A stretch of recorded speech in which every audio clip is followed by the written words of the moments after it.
tell us a little bit about the evolution of what you've seen from reindustrialization over the last, decade or so. Yeah, well, a little bit of history. I worked on outsourcing to China for about 15 years.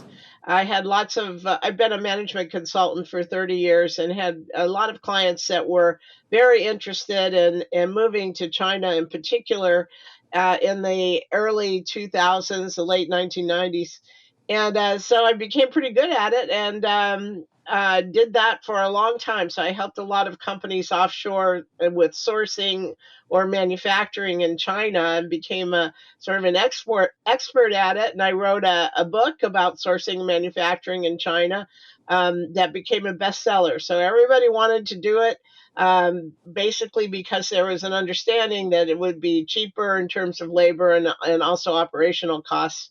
Then in 2012, during the Barack Obama and Mitt Romney presidential race, remember those days? It wasn't quite so crazy back then, but at any rate, they were both China bashing and saying, China is stealing our jobs and they're manipulating currency and on and on and on. And I'm like, oh man, holy cow. And so I think it actually, though, sparked an initiation of conversations with a lot of executives regarding the potential for bringing manufacturing back to the US. So I started having these conversations, and eventually we developed a methodology for how to evaluate potentially bringing manufacturing back.